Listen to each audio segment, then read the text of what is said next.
ईश्वर की अनूठी रचना है। उनके अलावा मनुष्य जाति का वजूद ही नहीं है।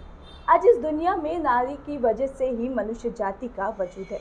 नमस्कार, इंग्लिश न्यूज़ के खास शो आरोग्य में मैं ऋतु वासनिक आप सबका स्वागत करती हूँ। अगर महिलाओं में देखा जाए तो कोई बीमारी या फिर कोई अंग जिसके बारे में वो बात करने से भी हिचकिचाती है, वो है वजाइना। तो आज वजाइना और वजाइना के हेल्थ से रिलेटेड बातें करने के लिए आज हमारे साथ मौजूद है infertility specialist and gynaecologist doctor Sonali Waghmare. बहुत बहुत स्वागत है मैम आपका हमारे इस शो आरोग्य में। तो मैम, सबसे पहला और महत्वपूर्ण प्रश्न मैं आपसे यही पूछना चाहूँगी कि वजाइना को हेल्दी और हाइजीन कैसे करें। नमस्कार सभी को। आपका जो प्रश्न है हाइजीन के बारे में, ये बहुत ही इम्पोर्टेंट प्रश्न है जो कि हर स्त्री के एक मूलभूत काम है वर्क का, जो रखना बहुत ज़रूरी है। हाइजीन रखना इसलिए इम्पॉर्टेंट है, अगर हम हाइजीन नहीं रखेंगे तो आपको सबसे कॉमन इन्फेक्शंस यानी यूरिनरी ट्रैक्ट इन्फेक्शंस और वजाइनल इन्फेक्शंस ये होना बहुत फ्रिक्वेंटली होगा। अगर vaginal infections, urine infections prevent करने के लिए हम क्या करेंगे, तो सबसे पहले आपने कुछ पॉइंट्स है जो कि ध्यान रखना चाहिए। फर्स्ट पॉइंट, हमेशा यूरिन पास करने के बाद आपको वो जगह प्लेन वाटर से क्लीन करनी चाहिए। अब आप जब भी उसको प्लेन वाटर से क्लीन करोगे, हमेशा आपको फ्रंट से बैक क्लीन करना है, कभी भी बैक से फ्रंट नहीं क्लीन करना है, क्योंकि जो एनल रीजन में फीकल मैटर है वो हमारे, अगर बैक से हम आगे आएंगे तो वो आगे यूरिन की जगह को इन्फेक्ट करेगा। इसलिए हमेशा क्लीनिंग आपकी फ्रंट टू बैक रहनी चाहिए। और अदरवाइज़ आपकी इसके अलावा भी आपने क्या करना चाहिए, आपने जब भी आप कहीं पे जाते हो और कहीं पे पब्लिक टॉयलेट्स यूज़ करते हो तो देखिए कि वो जगह अच्छे से क्लीन है। नहीं क्लीन है तो उसको थोड़े से पानी से वॉश करके ही यूज़ कीजिए, या फिर टॉयलेट पेपर्स बिछा के उसको यूज़ कीजिए। दूसरा है कि आप जो भी अंडरगारमेंट्स यूज़ करते हो उसको वेल सन ड्राइड होना चाहिए और मॉइस्चर फ्री होना चाहिए। उसमें थोड़ा सा भी चिपचिपापन वगैरह नहीं होना चाहिए और गीलापन नहीं होना चाहिए। दूसरा है कि यूजुअली ये अंडरगारमेंट्स आपको कॉटन बेस्ड यूज़ करना चाहिए, जो कि आपके लिए, आपकी वजाइना और पेरिनियल एरिया के लिए बहुत हेल्दी होता है। मैम, ऐसा कहा जाता है कि महिलाओं को स्त्रीत्व तब प्राप्त होता है जब उन्हें पीरियड्स होते हैं या फिर माहवारी। तो सबसे पहले मतलब आप हमें ये बताइए कि माहवारी होती क्या है और इसकी शुरुआत कब से होती है। देखिए, माहवारी मतलब क्या है, यूजुअली हमारा जो स्त्री का जो मेन अंग है जिसको हम यूट्रस और अंडाशय बोलते हैं। यूट्रस और अंडाशय ये गर्भ रखने के लिए एक हेल्दी एनवायरनमेंट है, ठीक है। हर महीने हमारा अंडाशय, स्त्री अंडाशय हर महीने एक स्त्री बीज निकाल के उसको डेवलप करता है और उस बीज से हमको फिर आगे अगर स्पर्म से फ्यूजन होने के बाद उससे बेबी फॉर्म होता है। तो हर महीने ये साइकिल चलती रहती है। अगर उस साइकिल में आपकी प्रेगनेंसी ना रुके, ठीक है, तो वो प्रेगनेंसी ना रुके तो वो पीरियड्स के ब्लड फ्लो के योनि मार्ग से वो ब्लड फ्लो के हिसाब से आती है।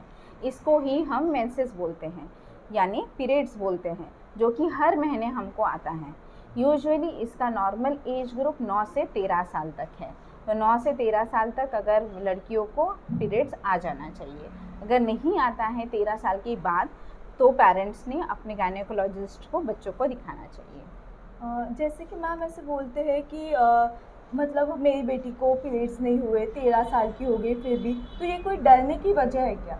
हाँ, अगर 13 साल की हो गई है, हमको देखना पड़ता है कि उसके सेकेंडरी सेक्सुअल कैरेक्टर्स डेवलप हो गए हैं कि नहीं, उसका ब्रेस्ट बर्ड डेवलप हो गया है कि नहीं, ये सब चीज़ें डेवलप हो गई है कि नहीं, उसके बाद ही हम उसको लेबल करेंगे कि उसको सही में उसको पीरियड्स का कोई प्रॉब्लम है। तो बेटर है कि ऐसे कंडीशंस में आप गायनेकोलॉजिस्ट को आके मिलिए, वो आपका पूरा इवैल्यूएशन करेंगे और आपके बेबी के लिए, आपकी लड़की के लिए जो भी योग्य है वो ट्रीटमेंट करेंगे।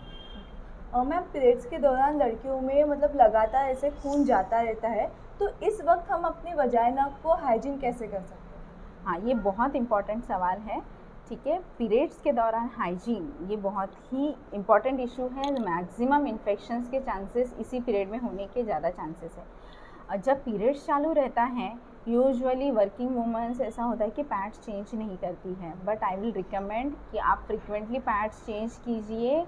एटलीस्ट 2 से 3 बार पैड्स चेंज करना ज़रूरी है। और अगर वो सोक भी नहीं होते हैं, पैड सोक भी नहीं होते, तो भी आपको 2 to 3 टाइम्स पैड चेंज करना ज़रूरी है। दूसरा है कि ये वजाइनल सैनिटरी पैड्स जो मार्केट में आए हैं, कभी कभी इससे पेशेंट्स को रैशेस भी होती है, क्योंकि हम प्रोलॉन्ग यूज़ करते हैं और उससे रैशेस हो जाती है। तो इसको अल्टरनेट अभी टैम्पून्स आए हैं, और अभी मार्केट में न्यू है menstrual cups. These are very nice cup, जो आपको है ना वजाइना के अंदर रखना है। फिर जब उसका भर जाए तो उसको 5 से 6 घंटे बाद ब्लड फेंक दीजिए, फिर से उसको धो लीजिए, फिर से उसको रीइंसर्ट कीजिए। मतलब आपको रैशेस का भी प्रॉब्लम नहीं होगा और हाइजीन भी अच्छे से मेंटेन रहेगा। So menstrual cup are very nice thing, जो आप रिकमेंड मैं आपको रिकमेंड करूँगी। मैम, आजकल देखा जाता है कि लड़कियों में पीरियड्स काफ़ी जल्दी शुरू हो जाते हैं, तो ये क्यों होता है? हाँ, ये बहुत इम्पॉर्टेंट बात है। देखिए, पीरियड्स जल्दी चालू हो रहे हैं। 9 साल के पहले अगर पीरियड्स चालू होते हैं, 8 या 9 साल के पहले, तो ऑफकोर्स आपको अपने बच्चों को लेके गायनेकोलॉजिस्ट को दिखाना चाहिए। आजकल के मोस्टली इसका कॉज है कि बच्चों का ओवरवेट, ओबेसिटी, और आज के हमारे थोड़े से ईटिंग प्रैक्टिसेस जो बराबर नहीं हैं, जैसे ज़्यादा जंक फूड खाना बाहर का, ठीक है, और प्लास्टिक कंटेनर्स की यूज़ की हुई चीज़ें खाना, ठीक है, इसके वजह से होता है। ऐसे बोला जाता है कुछ केमिकल और पोल्यूटेंट्स की वजह से भी ये प्रॉब्लम हो सकता है। जैसे हमारे प्लास्टिक में BPA नाम का एक तत्व रहता है जो कि इसके लिए कॉज करता है, और थायलेट्स नाम की चीज़ें हैं जो कि कॉस्मेटिक्स में भी रहती है, जो कि बच्चे अगर कॉस्मेटिक्स बहुत अर्ली एज से चालू कर देंगे यूज़ करना, तो वो थायलेट्स की वजह से भी उनको प्रॉब्लम होती है। तो थायलेट्स ये प्लास्टिक में, कॉस्मेटिक्स में भी रहता है, इसकी वजह से भी पीरियड्स जल्दी आने का कॉज हो सकता है। और पीरियड्स जल्दी आएंगे बच्चों की तो प्रॉब्लम क्या होगा? बच्चे की हाइट स्टेचर शॉर्ट हो जाएगी, उसकी ग्रोथ नहीं बढ़ेगी, और बच्चा अगर 8 और 9 साल की उम्र में ही उसको अगर पीरियड्स आ जाएगी, एक लड़की को, उसका साइकोलॉजिकल मैच्योरिटी ही नहीं रहता है, वो हैंडल कैसे करेगी? तो ये बहुत इंपॉर्टेंट इश्यूज़ है। इसलिए साइकोलॉजिकल मैच्योरिटी और हाइट रिलेटेड प्रॉब्लम्स ऐसे बच्चों में होते हैं। तो इसके लिए बेटर हम prevention is better than cure, what we say. तो प्रिवेंशन क्या करेंगे कि हमारी हेल्दी ईटिंग हैबिट्स रखिए, और यूजुअली अच्छा घर का फूड खाइए, जंक फूड थोड़ा अवॉइड कीजिए या फिर कम कीजिए। आजकल हम देखते हैं कि लड़कियां जो है वो करियर ओरिएंटेड होती जा रही है, उसकी वजह से उनकी शादी भी लेट करते हैं और साथ ही साथ उनमें प्रेगनेंसी भी डिले हो जाती है। तो माँ बनने की योग्य उम्र क्या है? ये आपने बहुत अच्छा सवाल किया है। एक्चुअली करियर की एज और फीमेल्स की, महिलाओं की शादी की उम्र और प्रेगनेंसी की एज, ये ओवरलैप हो जाती है। यूजुअली करियर के वजह से बहुत सारी महिलाएं अपना प्रेगनेंसी और शादी दोनों भी डिले करती हैं। बट मैं आपको कुछ गायनेकोलॉजिकल ऐसे फैक्ट्स बताना चाहती हूँ जो कि आपके क्वेश्चन का खुद ब खुद आंसर दे देगी। फैक्ट्स ऐसे हैं कि देखिए, जब स्त्री के गर्भाशय में होता है, महिला के गर्भाशय में होता है, तो जब वो 30 हफ्तों का होता है तो उसके स्त्री बीज में कम से कम 60 लाख स्त्री बीजें होती हैं, ठीक है। और जब उसका बर्थ हो जाता है या फिर जब उस महिला लड़की का जन्म होता है, वही स्त्री बीजें घटकर 10 लाख हो जाती हैं। और यही स्त्री बीजों की संख्या प्यूबर्टी यानी 14 साल की उम्र में अराउंड वो 3 लाख होती है। और यही स्त्री बीजों की संख्या फिर से घटकर 30 साल की उम्र में 30,000 तक होती है। और जब महिला 40 साल की उम्र की हो जाती है, ये संख्या कम से कम 9 से 10,000 तक होती है। तो आपको अंदाज़ा आ गया होगा कि जैसे जैसे महिला की उम्र बढ़ती जाती है, वैसे वैसे उसको स्त्री बीजों की संख्या कम होती जाती है, यानी वैसे वैसे उसके प्रेगनेंसी रहने के चांसेस कम होते जाते हैं। अभी और ऐसे कुछ स्टडीज़ आई हैं, अमेरिकन और यूरोपियन लोगों ने स्टडीज़ किया है, जिन्होंने एशियन और यूरोपियन पॉपुलेशन को, वहाँ की महिलाओं को स्टडी किया है। उन्होंने वहाँ की एथनिक ग्रुप और बॉडी स्ट्रक्चर को स्टडी किया है। उनको ऐसा पता चला है कि एशियन वुमन में, एशियन मतलब हमारा इंडियन साइड जो रहता है, एशियन वुमन में डिमिनिश्ड ओवेरियन रिजर्व यानी स्त्री अंडाशय में स्त्री बीजों की संख्या कम होना, यानी डिमिनिश्ड ओवेरियन रिजर्व, ये एशियन पॉपुलेशन में बहुत ज़्यादा पाया गया है। वैसे ही और एक स्टडी की गई है उन्होंने इंडियन वुमेंस और स्पेनिश वुमेंस को कंपेयर किया है। उनको ऐसे पता चला है कि इंडियन वुमेन स्पेनिश वुमेन के कंपैरिजन में 6 साल पीछे चल रही हैं। अब पीछे चल रही है मतलब क्या, एक स्पेनिश वुमेन की अगर उम्र 36 साल है और उसमें पाए जाने वाले स्त्री बीजों की संख्या हमारे इंडियन वुमेन में 30 साल की उम्र में ही मिलती है। यानी 36 साल की उम्र में स्पेनिश वुमेन को जितने प्रेगनेंसी के चांसेस है उतने ही चांसेस 30 साल की उम्र में हैं। यानी कि प्रेगनेंसी जल्दी रखना इंडियन वुमेन को ज़रूरी है। अगर हम ये नहीं रखेंगे, इसके वजह से आपको प्रेगनेंसी और रुकने में प्रॉब्लम रहेंगी और आप इनफर्टिलिटी में लैंड अप होंगे। इसलिए मैं आपको सजेस्ट करूँगी कि 25 से 30 साल की उम्र में, 30 साल के पहले में एटलीस्ट आपका 1 से 2 बेबी तो हो जाना चाहिए। फिर आप उसके बाद सेकंड प्लान करना है नहीं करना है, दैट महिलाएं खुद डिसाइड कर सकती हैं। मैम, जैसे आपने अभी बताया कि डिले प्रेगनेंसी से प्रॉब्लम्स हो सकती है, तो क्या इसकी वजह से बच्चों पे भी इफ़ेक्ट हो सकता है क्या, जो बेबी आएगा हाँ, वो? Yes of course.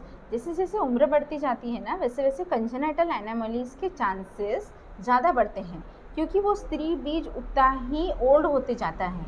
जैसे जैसे स्त्री की उम्र बढ़ती है वैसे वैसे स्त्री बीजों की भी उम्र बढ़ती है। जितना स्त्री बीज ओल्ड रहेगा वैसे वैसे कंजेनिटल एनोमलीज के बच्चों में चांसेस ज़्यादा बढ़ते हैं। इसलिए आजकल कंपलसरी हर गायनेकोलॉजिस्ट ऐसी स्क्रीनिंग बच्चों की करती ही है। जब एंटीनेटली आप आते हो, गर्भ व्यवस्था में आते हो, तीसरे महीने में और 5वें महीने की जो टेस्ट होती है वो बहुत इम्पॉर्टेंट होती है, जो एनोमलीज को रूल आउट करती है। मैम, आपने अभी तक के बहुत बार बोला कि गायनेकोलॉजिस्ट के पास जाके विज़िट देना चाहिए, तो ऐसे कब कब लड़कियों को गायनेकोलॉजिस्ट से विज़िट करना चाहिए? या देखिए कैसे हैं कि हमने जैसे भी बात की माहवारी के प्रॉब्लम्स के लिए, ठीक है। यूजुअली अगर आपको माहवारी बहुत जल्दी जल्दी आ रही है, मतलब 21 दिन के पहले ही आ रही है, ठीक है, और या फिर बहुत लेट आ रही है, 35 डेज़ के बाद आ रही है आपको माहवारी, या फिर आपको पीरियड्स के दौरान, माहवारी के दौरान बहुत ज़्यादा फ्लो है, आपको पैड्स बहुत ज़्यादा फ्रीक्वेंटली चेंज करने पड़ रहे हैं, खून की गुठलियाँ आ रही हैं आपकी ब्लीडिंग में, या फिर आपकी ब्लीडिंग बहुत कम है, ऐसे कंडीशंस में आप विज़िट कीजिए गायनेकोलॉजिस्ट के पास। फिर प्री कंसेप्शनल विज़िट करना भी ज़रूरी है। जब भी आप प्रेगनेंसी प्लान कर रहे हो उसके पहले क्या क्या चीज़ें करनी चाहिए वो भी बहुत ज़रूरी, तब गायनेकोलॉजिस्ट को विज़िट कीजिए। फिर वजाइनल ड्राइनेस, वजाइनल इचिंग, फिर वजाइनल के वाइट डिस्चार्ज, जैसे मिल्की वाइट डिस्चार्ज, जो उसका गंदा स्मेल होता है, बहुत महिलाओं को इसका प्रॉब्लम होता है। ये सब कंडीशंस के लिए महिलाओं ने गायनेकोलॉजिस्ट को विज़िट करना ज़रूरी है। मैम, बढ़ते हुए दिनों के साथ ऐसा भी देखा जा रहा है कि कैंसर भी बढ़ते हुए जा रहा है, तो कैंसर स्क्रीनिंग कैसे की जाती है, क्या होता है ये कैंसर स्क्रीनिंग मतलब? देखिए, कैंसर स्क्रीनिंग ये बहुत इम्पॉर्टेंट इश्यू है आजकल की लाइफ में। Cervical cancer, breast cancer, ovarian cancer और गर्भाशय के कैंसर ये बहुत बढ़ते जा रहे हैं। अभी सर्वाइकल कैंसर क्या है? सर्वाइकल कैंसर है गर्भाशय के मुंह का कैंसर होता है ये। तो इसके लिए हमारे पास स्क्रीनिंग टेस्ट है जिसको हम पैप स्मीयर करते हैं। तो ये पैप स्मीयर की एक डायग्नोस्टिक टेस्ट है जो कि अभी रिकमेंड किया है कि 30 साल के नीचे हर महिला ने हर 3 साल में करना चाहिए, और 35 इयर्स के बाद है तो हर साल उन्होंने ये पैप स्मीयर की टेस्ट जाके करवाना चाहिए। गर्भाशय का मुंह का पैप स्मीयर लिया जाएगा और टेस्ट किया जाएगा। तो मैं रिकमेंड करूँगी कि 35 इयर्स के बाद पैप स्मीयर वुमेंस ने करना ही चाहिए, और 30 इयर्स के पहले हर 3 साल करना चाहिए। अभी ब्रेस्ट स्क्रीनिंग के लिए क्या करेंगे? इसके लिए तो आपको किसी डॉक्टर की भी ज़रूरत नहीं है। आपको बेस्ट है महिलाओं ने जब भी आप नहाते हैं, नहाते वक्त ही दोनों ब्रेस्ट को आपको खुद हाथ से पाल्पेट करके देखना है, और आपको चारों क्वाड्रेंट्स में आपको ब्रेस्ट को पाल्पेट करना है। तो अगर आपको कहीं भी लगा कि ब्रेस्ट में कोई गठान लग रही है हाथ को, ठीक है, या फिर गठान बढ़ते जा रही है, ऐसे कभी भी आपको लगे तो तुरंत गायनेकोलॉजिस्ट को विज़िट कीजिए। ये ब्रेस्ट स्क्रीनिंग के बारे में। मैम, इसके मद्देनज़र महिलाओं ने कौन कौन से वैक्सीन्स लेना चाहिए? Vaccines, yes. जैसे आपको पता है अभी कोविड जस्ट होके गया है, हम तो अभी कोविड को भी इरा बोल रहे हैं, पर कोविड की वैक्सीन लेना बहुत ज़रूरी है। कोविड की वैक्सीन 18 ईयर्स के अब हो तो सभी को लेना कंपलसरी है, ठीक है। तो उसके लिए 2 डोजेस तो लेना है। अभी थर्ड बूस्टर डोज का भी आ रहा है। अभी ये वैक्सीन्स कब लेना चाहिए? वैक्सीन्स आप कभी भी ले सकते हो, ठीक है। अगर आपके पीरियड्स चालू हो तब भी आप ले सकते हो वैक्सीन्स। अगर आपका प्री कंसेप्शनल यानी प्रेगनेंसी प्लान कर रहे हो आप तब भी वैक्सीन्स ले सकते हो। प्रेगनेंसी के दौरान 9 महीने में कभी भी आप वैक्सीन ले सकते हो। और डिलीवरी के बाद जब आप बच्चे को दूध पिला रहे हो तब भी आप वैक्सीन ले सकते हो। तो इसमें से सब पीरियड आपको वैक्सीन लेने के लिए सेफ़ है, क्योंकि जो कोविड वैक्सीन्स हैं दीज आर किल्ड वैक्सीन्स, इसमें कोई लाइव वायरसेस नहीं होते हैं, इसलिए ये टोटली सेफ़ है प्रेगनेंसी में भी, ब्रेस्ट फीडिंग में भी। और आपको अभी मैं बता दे रही हूँ गवर्नमेंट ने 15 to 18 ईयर्स का भी बच्चों का वैक्सीनेशन स्टार्ट कर दिया है। तो ये मैं ज़रूर रिकमेंड करूँगी कि सब लड़कियों ने वैक्सीनेशन ले लेना चाहिए, ठीक है। ये हो गया कोविड वैक्सीन के बारे में। अदर वैक्सीन्स जो हैं जिसको हम बोलते हैं HPV vaccine, that is human papilloma virus vaccine. ये वैक्सीन होती है सर्वाइकल कैंसर, जो मैंने आपको अभी बताया सर्वाइकल कैंसर, उसको प्रिवेंट करने के लिए होता है। इस वैक्सीन्स को देने का यूजुअली आप 9 साल के बाद ये वैक्सीन कभी भी लगवा सकते हो, ठीक है। 9 से 14 साल तक ये कभी भी लगवा लीजिए वैक्सीन्स। अगर 14 साल के बाद लगाते हो तो 2 डोजेस लगाने पड़ते हैं, और पहले लगाते हो तो आपको कम डोजेस लगाने पड़ते हैं। तो वैक्सीन 9 साल के बाद हर लड़कियों को HPV वैक्सीन लगवाना ज़रूरी है। ये सर्वाइकल कैंसर के लिए है। दूसरा वैक्सीन है रूबेला वैक्सीन। रूबेला वैक्सीन जैसे है, रूबेला का इन्फेक्शंस की वजह से एबॉर्शंस होते हैं बहुत, तो ये रूबेला वैक्सीन आप अगर लेते हो तो ये बहुत अच्छा रहता है। प्री कंसेप्शनल पीरियड में आप लीजिए इस वैक्सीन को, या फिर कभी भी लीजिए। सिर्फ इसका एक ही पॉइंट है, रूबेला वैक्सीन लेने के बाद आपको 3 मंथ्स तक प्रेगनेंसी नहीं रुकनी चाहिए। तो आप रूबेला वैक्सीन अपने बच्चियों को, आपके बेटियों को अभी लगवा लीजिए, तो आप उनके प्रेगनेंसी के वो तो आपको हेल्पफुल रहेगा। ओके मैम, जैसे अभी आपने डिलीवरी बोला था, तो डिलीवरी के बाद माँ को किस तरीके से केयर करनी चाहिए? डिलीवरी के बाद माँ बहुत एग्जॉस्टेड रहती है, क्योंकि उसने बहुत ज़्यादा स्ट्रेंथ लगाया रहता है, उसका सब ब्लड लॉस हुआ रहता है, तो वो काफ़ी वीक रहती है। तो ये पीरियड में सबसे इम्पॉर्टेंट है कि माँ को रेस्ट इज़ वेरी इम्पॉर्टेंट, और दूसरा है उसका डाइट। ये दोनों चीज़ें इम्पॉर्टेंट है। इसके अलावा थर्ड चीज़ है कि नॉर्मल डिलीवरी के बाद आपको पेरिनियम यानी नीचे की जगह का केयर कैसे रखना चाहिए, ठीक है। नीचे की जगह की केयर में आपको ऐसा लगता है कि जो हम डिलीवरी के दौरान एक नीचे कट देते हैं जिसको हम इपिजियोटॉमी कहते हैं, वो एपिजियोटॉमी को आपको रोज़ 2 या 3 टाइम अच्छे से प्लेन वाटर से ही वॉश कीजिए, या फिर कभी कभी थोड़ा सा एंटीसेप्टिक सॉल्यूशन 1 या 2 बूंद एंटीसेप्टिक सॉल्यूशन डाल के उसको क्लीन कीजिए। आपके गायनेकोलॉजिस्ट ने ऑइंटमेंट दिया होगा तो उसको 2 से 3 टाइम उसको लगाइए। और आपको जो गर्भाशय से थोड़ी जो ब्लीडिंग हो रही है उसके लिए पैड्स यूज़ कीजिए। ऐसे कंडीशन में टैम्पून्स यूज़ करना बेटर नहीं है, पैड्स यूज़ करना बेटर रहेगा, और ये पैड्स भी फ्रीक्वेंटली चेंज करते जाइए, ठीक है। और दूसरा इम्पॉर्टेंट चीज़ है ब्रेस्ट फीडिंग। ब्रेस्ट फीडिंग आप ज़रूर कीजिए। 6 महीने तक तो कंपलसरी बच्चों को सिर्फ आपका ही दूध पिलाइए, और मैक्सिमम आप 3 साल तक दूध पिला सकते हो बच्चों को। अभी ये ब्रेस्ट फीडिंग इम्पॉर्टेंट बच्चों के लिए तो बहुत ही है, क्योंकि उनको एंटीबॉडीज़ मिल रही हैं ब्रेस्ट फीडिंग से, बट इसका फ़ायदा महिलाओं के लिए भी है, क्योंकि ब्रेस्ट मिल्क से ज़्यादा फ़ैट वो ब्रेस्ट मिल्क से चले जाता है, और महिलाएं वेट लॉस के लिए ब्रेस्ट फीडिंग बहुत हेल्पफुल है। तो आपका जो भी वेट गेन हुआ है प्रेगनेंसी में, वो वेट लॉस करने के लिए breast feeding is the best solution. इसलिए आप अपने बच्चों को ज़्यादा 3 साल तक तो कम से कम 3 साल तक तो मैक्सिमम आपने ब्रेस्ट फीडिंग करना चाहिए, और 6 मंथ्स तो कंपलसरी ब्रेस्ट फीडिंग है। और दूसरा है डाइट आपने लेना चाहिए, क्योंकि आपका ब्लड लॉस इतना हो गया है तो हमको आयरन रिच डाइट लेना चाहिए। आयरन सप्लीमेंट्स भी हम यूजुअली प्रिस्क्राइब करते हैं, 2 से 3 महीने तक आयरन सप्लीमेंट्स भी लीजिए आप। और कैल्शियम, जब तक आप ब्रेस्ट फीडिंग कर रहे हो या फिर मिनिमम 1 साल तक कैल्शियम सप्लीमेंट लीजिए। यह आपका बोन हेल्थ मेंटेन करने के लिए, आगे फ्यूचर लाइफ में बोन हेल्थ मेंटेन करने के लिए बहुत ज़रूरी है। और दूसरा कैल्शियम आपके ब्रेस्ट मिल्क के थ्रू बच्चों को भी मिलता है, तो कैल्शियम सप्लीमेंट भी बहुत लीजिए। इसलिए डाइट में आयरन, कैल्शियम और मेडिकेशंस में आयरन कैल्शियम की मेडिकेशंस भी लीजिए। मैम एक और चीज़ होती है मेनोपॉज यानी कि पीरियड्स का थम जाना, तो ये क्या होता है और इसमें किस तरीके से केयर करना चाहिए और किस तरीके का ध्यान रखना चाहिए?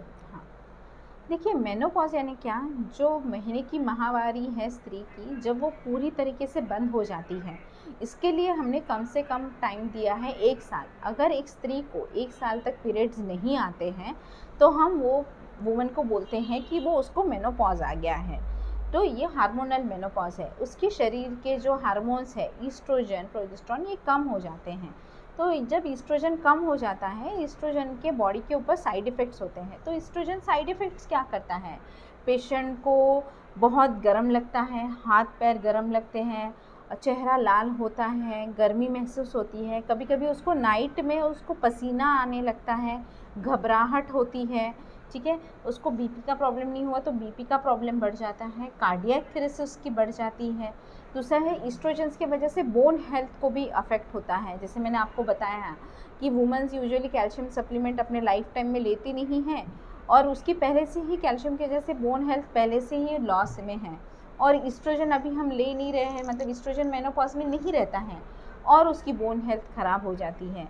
तो इसलिए बोन हेल्थ को भी अफेक्ट होता है, इसलिए उसको हड्डियों में दर्द होना, जोड़ों में दर्द होना, ये सब चीज़ें वुमेन में बहुत कॉमन है।